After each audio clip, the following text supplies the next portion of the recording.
Survivor 46 is here, and so is On Fire, the only official Survivor podcast, and we have a twist this season. The winner of Survivor 45, Dee Valladares, will be joining us every week. We're going behind the scenes of the biggest moments, the how and the why things happen, and the strategy and analysis you can only get from someone like me, a Survivor winner. Listen to On Fire, the official Survivor podcast, wherever you get your podcasts. This episode is brought to you by Hyperice, the leader in advanced warm-up and recovery technology. They have tons of innovative products, like Venom-heated wearables to help soothe sore back muscles, Normatec compression boots to speed up recovery and increase circulation, and Hypervolt massage guns to improve mobility. Loved by athletes like Naomi Osaka and Erling Haaland. Try them yourself. Get 10% off your order with the code MOVE at hyperice.com. I'm Alex Rodriguez. And I'm Jason Kelly. From Bloomberg, this is The Deal. Each week, you'll hear us in conversation with business icons. This show will explore deal-making across sports, media, and entertainment. That is a harsh lesson in business. Sports is not as simple as bringing a bunch of big names together. I didn't want to do another stomp you out speech. It opened up so many more doors. The show is called The Deal. Listen to The Deal. Listen to The Deal on Spotify. Hi, I'm Marion Franklin, a GB canoe slalom athlete. Yeah, I'm Joe Clark. I am the Olympic champion from Rio 2016. I'm Joe Fraser, Team GB gymnast. Hey, my name's Emma Wilson. I'm a windsurfer. I'm really happy to be selected for Team GB for Paris 2024. This is Anything But Footy, the Olympic and Paralympic podcast covering the games all the time rather than once every 4 years. I'm John. And I'm Michael, and we have been thinking about this a lot. So we're going to say, from here on in, we're en route to Paris for this summer's Olympics and Paralympics, which is now just 5 months away. 5 months until the Olympic opening ceremony, and I love an opening ceremony. You can see what we do in between episodes, discussing en route to Paris. Coming up in this episode, we return to Paris to hear from Team GB as they get games ready. Having strong collaborative relations with them means that we can get some advantages, and one of those advantages is where we are located in the Olympic Village. Could Olympic medalist Sky Brown compete in surfing and skateboarding en route to Paris? 650 of the world's best indoor athletes, apart from one Scot, will gather in Glasgow this weekend. We'll have the story and the highlight of some ones to watch. We should probably say en route to Tahiti as well, as far as the Olympic surfing is concerned. We'll also round up the rest of the news from the Games. We've got some cycling, para, table tennis, marathon running, and we've also got a message for Sir Jim Ratcliffe about the Commonwealth Games. Yeah, please stay in touch with us and see what we're about at any time. Anything But Footy on social media or through the website, the new and improved website, anythingbutfooty.com.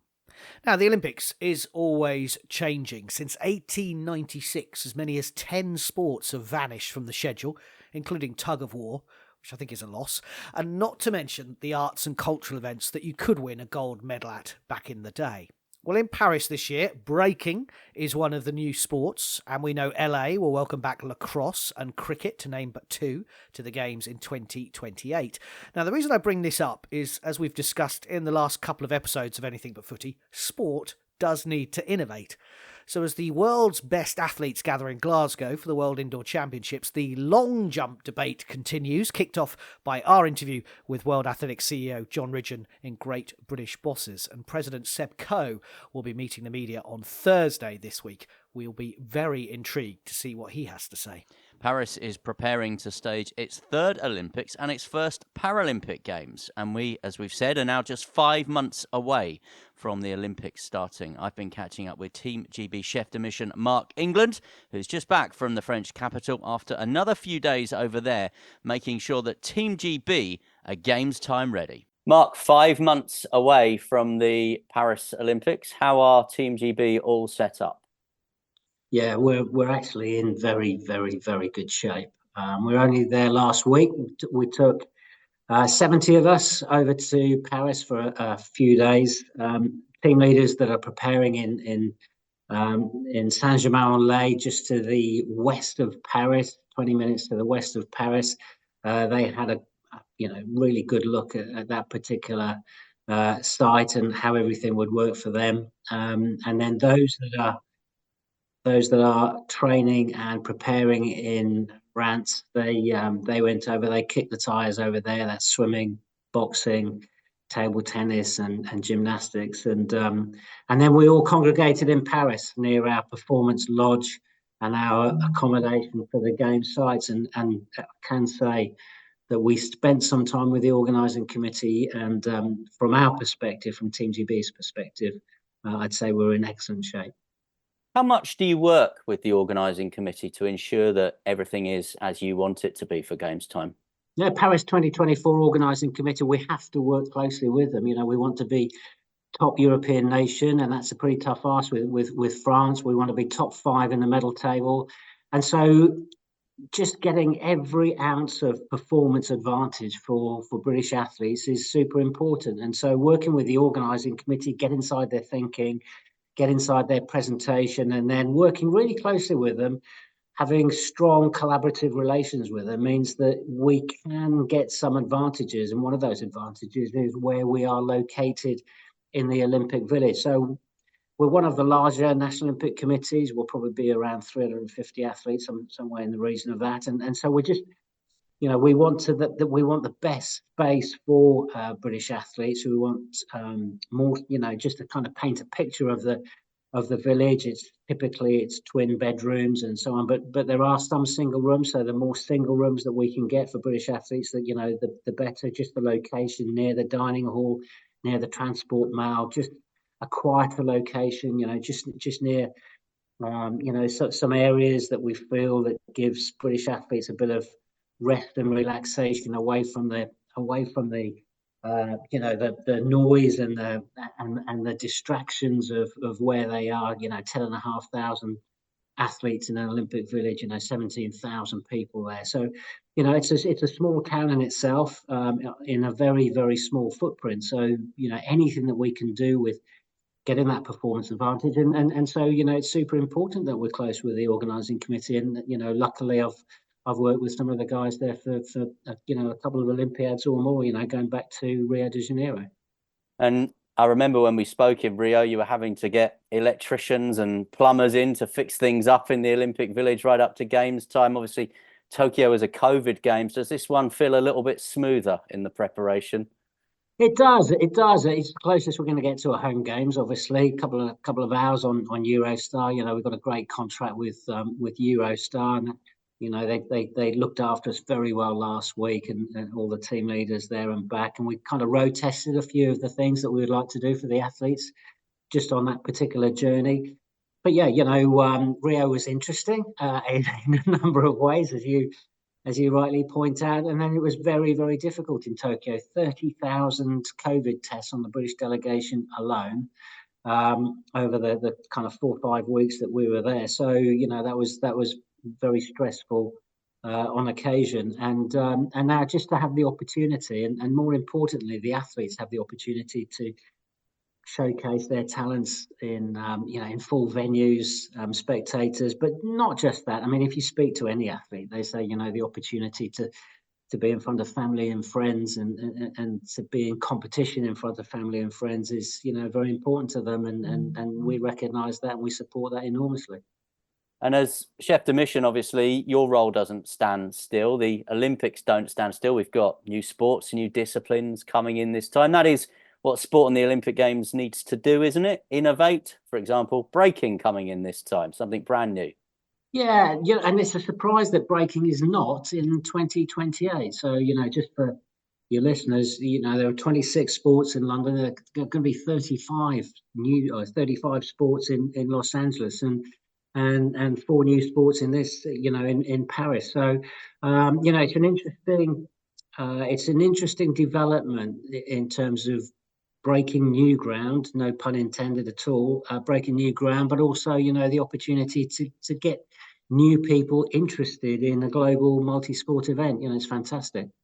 I did an interview with John Ridgen at World Athletics the other day. He was talking about potential changes to long jump, that there won't be a board and a mark. There'll be a a long jump zone. When you've got a sport like that, which is 150 years old, do you see why they are looking maybe at making changes to it? I think sport presentation, there's some great people at the IOC who work in there, Kit McConnell heads it up, sport innovation and how it's presented to the public and to, predominantly to a kind of a global viewing audience. There's 4.4 billion people, I think, watch the Olympics at some point over the course of the 17 days. It's super, super important that they innovate, that they re-energise the sports. And, John will be looking at track and field, and I think if you're outside of track and field, there's a lot going on at the same time, in an arena. There's an awful lot that goes on at the same time. So anything that makes it easier to comprehend, anything that innovates and makes it more exciting, anything that speeds up, which is the purpose here, speeding up the competition and making it more attractive and more live, then fair play to them. And you can see that some of the sports, swimming's gone through a really good innovation in terms of the way that the swimmers and the athletes are presented. All of those things are, really important in terms of just engaging with the public. And talking about re-engaging and innovating the games, I thought certainly in Tokyo, the new urban sports gave a new energy to the games. And on that theme, could we see Sky Brown competing in skateboarding in Paris, and then your team's job to then try and get her to Tahiti to compete in surfing as well? Is that possible? It's possible and probable. So she's out in a competition this week, seeking qualification in the surfing event. She's got a great history in surfing. She's a very, very good surfer. Her father was a surfing coach. That's where he developed and she developed the skills as a result of that. He opened up surf schools in Japan. That's how that family became half British, half Japanese. And she surfs at 5:30 every morning out in California. That's her. I think that's her love.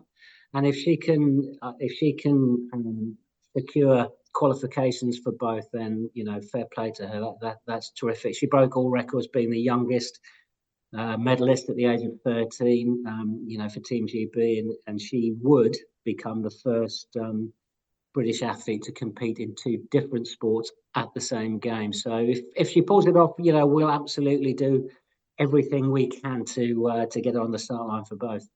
It must be great to have a superstar like Sky in the Team GB cohort, if you like. Well, we've got a few. That's the great thing about Olympics and the longevity of some athletes. We're very, very fortunate. We've got multi-medalists, but also multi-Olympians. So if Andy Murray is selected in the doubles, as he may well be, that would be his 5th Olympic Games. If Helen Glover is selected in the rowing, which she's likely to be, that would be 12, 16, 21 and 24 4-time Olympian for her. And the list goes on. We have some very, very, very high quality athletes who had just been committed to their craft over decades. That is something that that nobody should forget, really. And for you, obviously, we talked about Rio, Tokyo, Paris. Still got the appetite, as always, for it, Mark? Have you got something good to look forward to afterwards? A holiday book not under canvas this time? Well, my tent blew away and it's still in Cornwall somewhere, so I think that's a lost cause. But I'm very, very fortunate, as you know, to be selected for a third time to lead the team. It's a huge privilege to do so. I've just selected my leadership group, and I'm very mindful of, bringing in some top women into that. So Dr. Charlotte Cowie, we've selected as our Chief Medical Officer, Nikki Cambaro as our Chief Physiotherapist, and Frankie Carter-Kelly as one of the Deputy Chefs from Commonwealth Games England. So, we've got a strong female representative in the leadership, which is important to me. But I've been super lucky. And it's just, they're just 16, 20, 24, they're just some terrific performances across those, some real great medals that you remember, some real great moments in sport that you remember, and having the ability and the possibility to work alongside some fantastic athletes that we have, and support staff. The support staff have just been brilliant.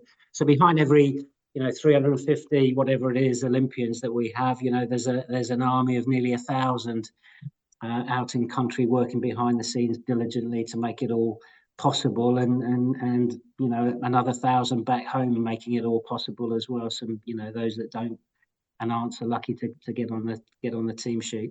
Well, we look forward to working with you as we get closer to Paris. Thanks very much, Mark. My pleasure as always. Thank you. Mark England speaking to us about Team GB's preparations there for Paris, as the team are in really good shape.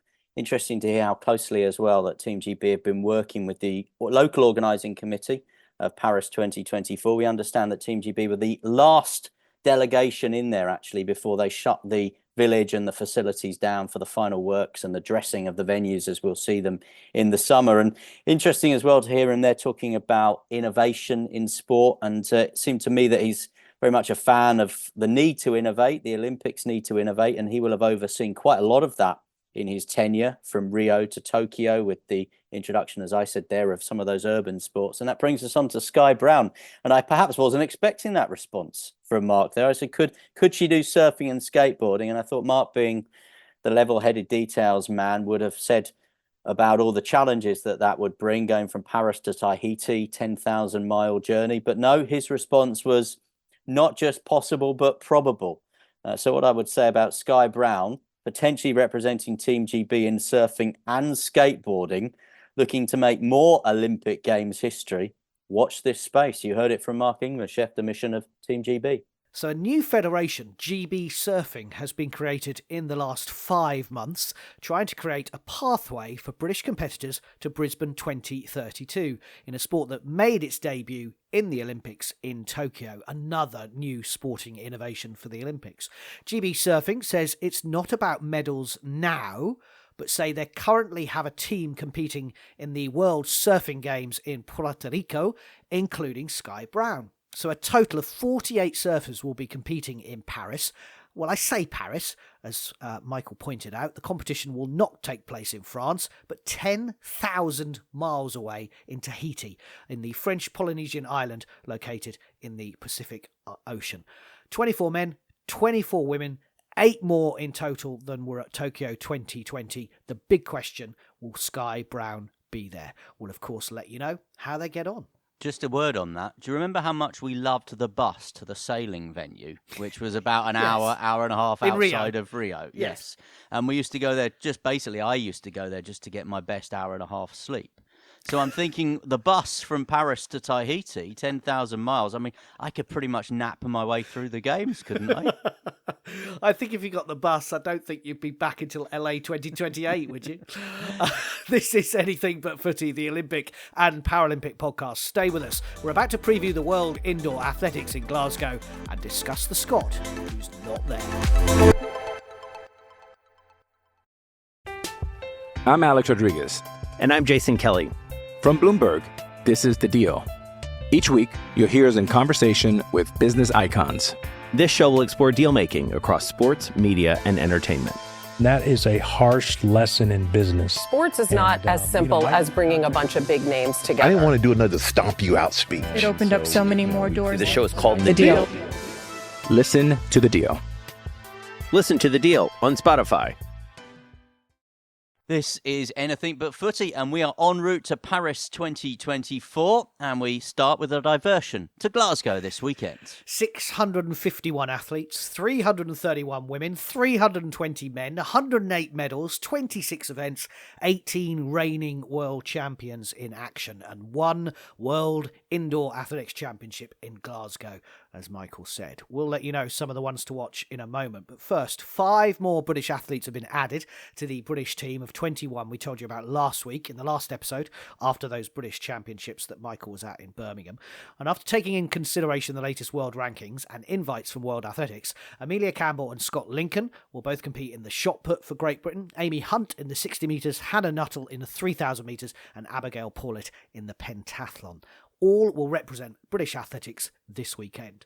But Scotland's 800-metre runner Guy Learmonth, who's been a British champion 5 times but missed out in Birmingham by 0.001 seconds, which I had to Google and is apparently 1,000th of a second to winning, and he just missed out. So he didn't win, he came second, and he didn't qualify.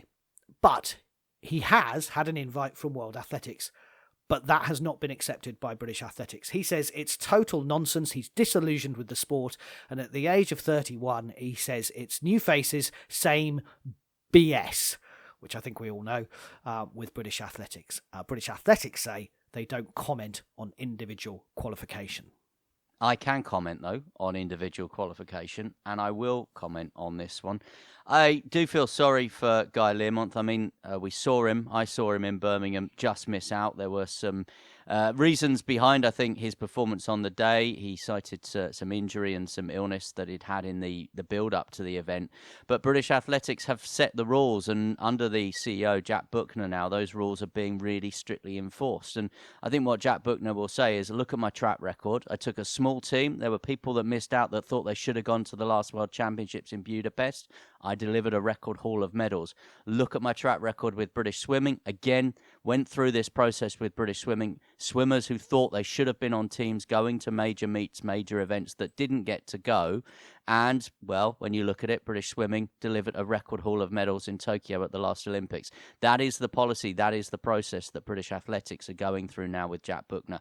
Now, I think we know that there are some financial issues with the organisation, and Guy Learmonth said, look, I'd pay my own way to go, but I don't think you can have a team where you've kind of got half, if you like, under the British Athletics banner, and then you've maybe got some that are slightly there as independent. If you're there on the team, you're on the team, and you have access to the same travel arrangements, same hotel, same support staff, same nutrition, same physios, and everything else. And I do, as I said right at the start, feel sorry for Guy Learmonth here, but I think British Athletics are looking at him, and you mentioned his age, 31, looking at where they think they can win medals or where they feel athletes will benefit from being at this event for the future. So for someone like Scott Lincoln, chance maybe of a medal at the European Championships later on this summer. That's why I think he's been included, and that's why I think Guy Learmonth has probably, at this stage, been left out. It does seem quite bizarre, and the fact that he's a Scot and he's not allowed to compete, as he sees it, in his home games. If it was somewhere else, it might make a bit more sense, because I think you've explained it incredibly well. I suppose my question is, should there be sentimentality in sport? Should we have said, for this last occasion, you've served Britain well, we'll let you compete in your home games?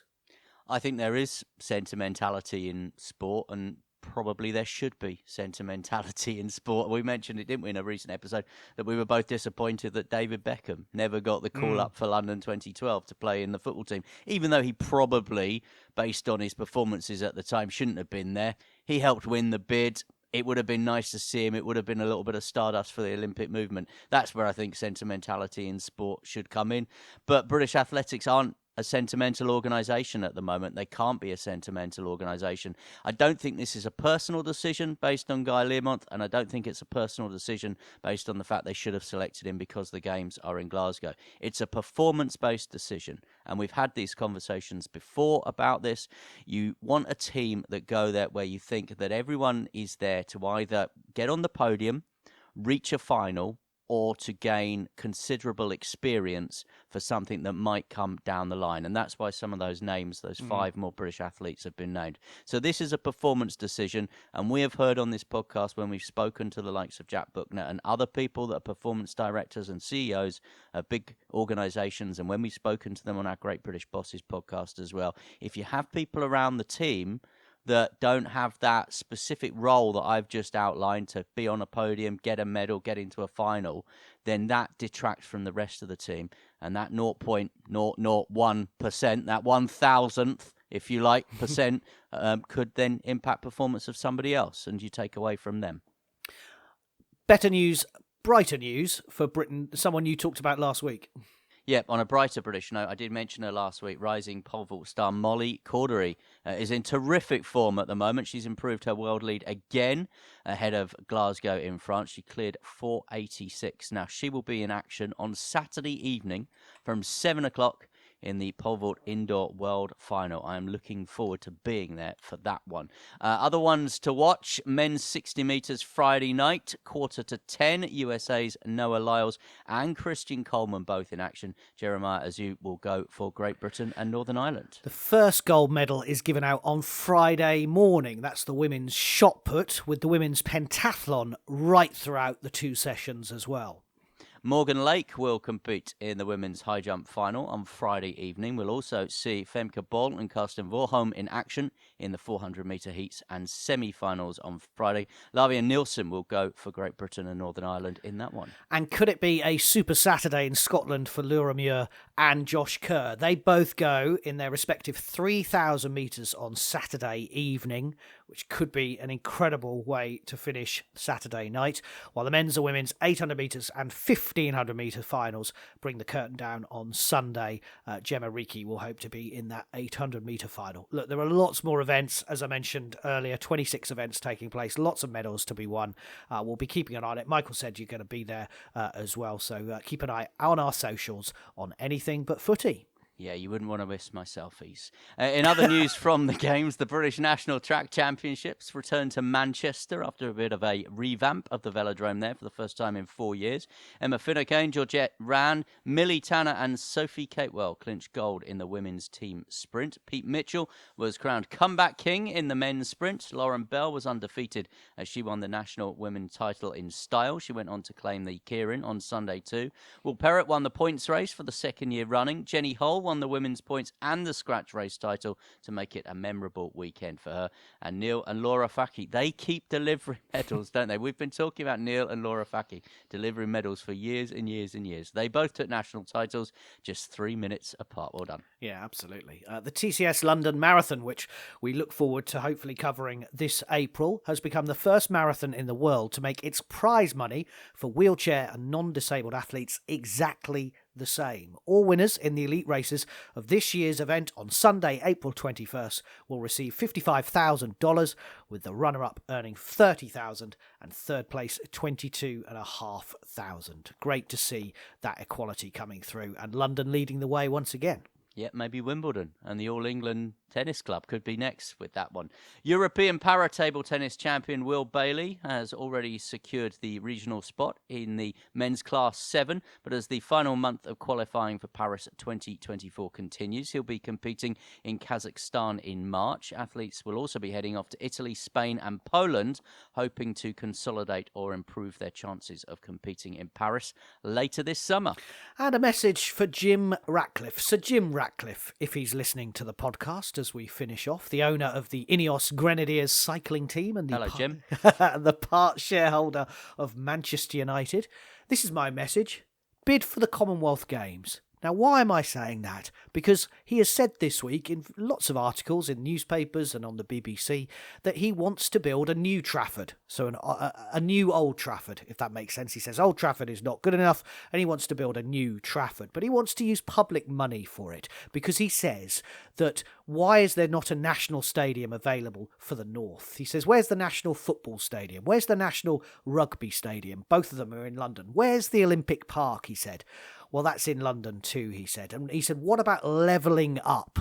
Now, to be fair, I think that was about 3 prime ministers ago, which is admittedly is only about 12 months ago. But anyway, he wants a stadium up in the north, and he wants, despite being the richest man in Britain, with his $21 billion or whatever he has, he wants a free stadium in effect. So this is my message to him. Bid for the Commonwealth Games. Stage the Commonwealth Games in 2026 or 2027. Build a stadium and you get a brand new stadium exactly like Manchester City did after Manchester in 2002. And Michael, I think you'd be there supporting him, wouldn't he, with your northern bid? Yeah, it's interesting you mentioned levelling up. I thought we're down to trickling down now. I'm confused. Anyway, the Northern Powerhouse definitely isn't a thing anymore, I'm told. But yeah, the Northern Powerhouse Commonwealth Games bid is something that we have been championing. We've had some support. We've had some national press and media interest. And, well, you're right, this could be a terrific opportunity for Manchester United, for Sir Jim Ratcliffe, and for the north of England as well, because I think that's the one big venue that's missing. We've kind of earmarked Gateshead, whether it could undergo like an Alexander Stadium, Birmingham style revamp and stage the athletics there. But if Manchester United, if Sir Jim Ratcliffe are serious about this, well, the roadmap's there, isn't it? You mentioned it. Manchester City did it in 2002. They built 3 sides of that stadium, had the track. They had a temporary stand at one end. I remember it well. I was there watching those games, and then they took the temporary stand away.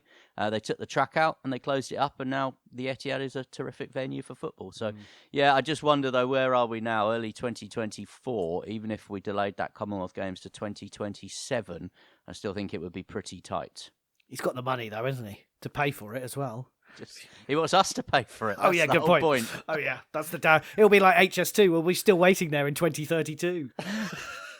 You're listening to Anything But Footy, and we've got a bit political. Let's get back to the Olympics and Paralympics. Yeah, only 5 months to go to the Games, and you can check out all our socials in the week. Keep up to date with the latest information, Anything But Footy, on the likes of Threads or Insta or TikTok that Michael's in charge of. I really need to sign up to TikTok and find out what we've been doing. But anyway, we're all there. We're all available. You also check out our brand new website, anythingbutfooty.com. Lots of Paris pictures on there because, as Michael said, stay with us. We are en route to Paris 2024.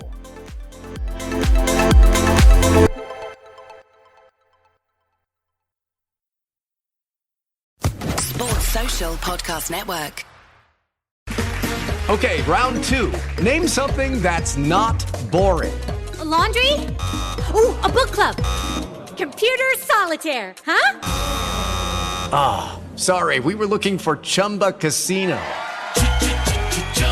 That's right, ChumbaCasino.com has over 100 casino-style games. Join today and play for free for your chance to redeem some serious prizes. ChumbaCasino.com. No purchase necessary. Void where prohibited by law. 18+ terms and conditions apply. See website for details.